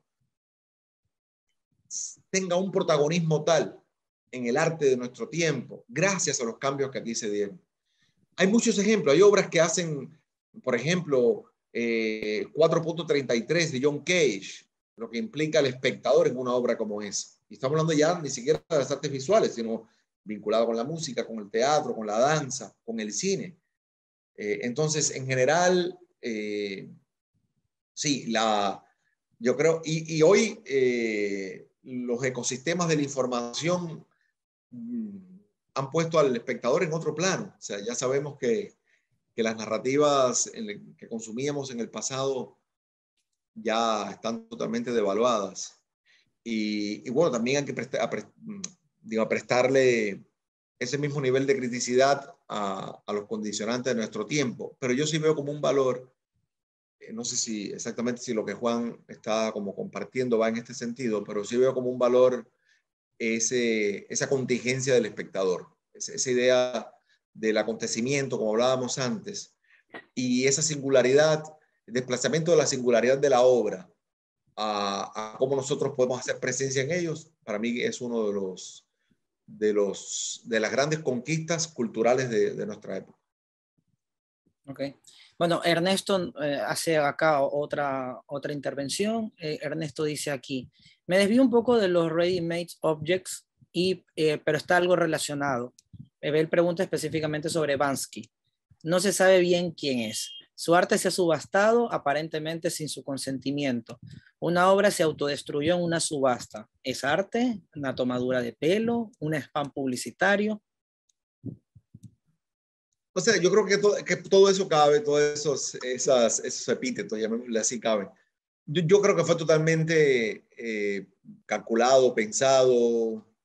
Creo que la obra, aquí nuevamente es el gesto. Es como la obra de Sansón, o como, por aquí veo mi chat, porque estaba leyendo el chat mientras veía en el chat otro ejemplo en ese sentido del mercado, de la subasta. Me parece importante, para unir dos preguntas, ¿no? Lo comenta Alfonso Díaz Granado sobre relación a esta obra de Garau de $18,000 de escultura invisible. Sí.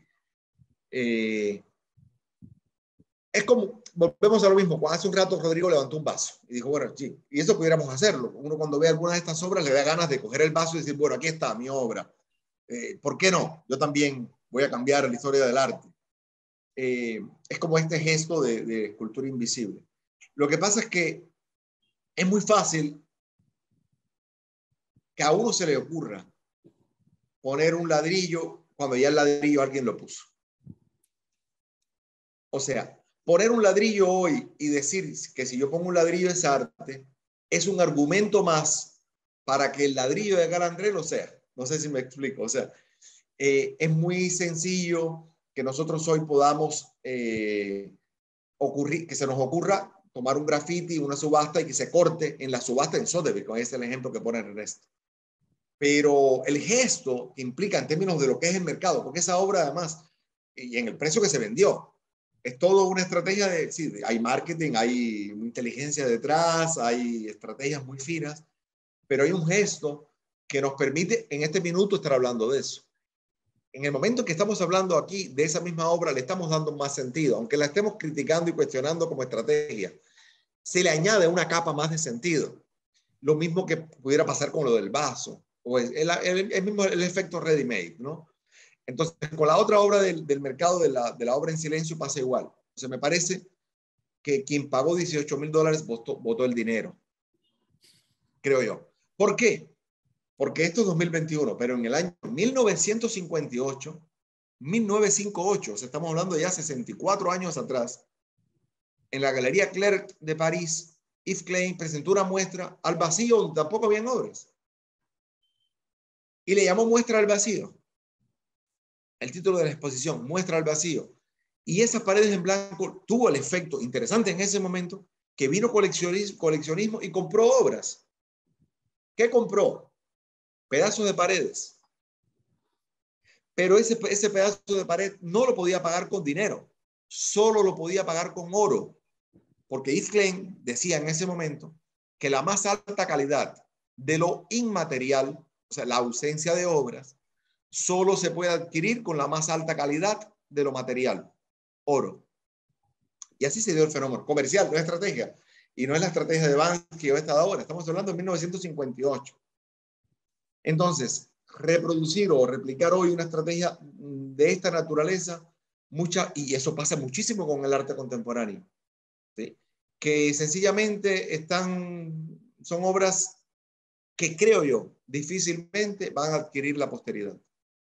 Por eso muchas veces cuando entramos a espacios de arte contemporáneo miramos con sospecha, o sea, decimos, esto será una reproducción de una idea ya lista, que en ese caso sí es sencilla, unas cosas tiradas, o sea, creo que esa sospecha está instalada en el espectador. Sí. Bueno, pues la verdad que ha sido de mucho provecho toda esta conversación.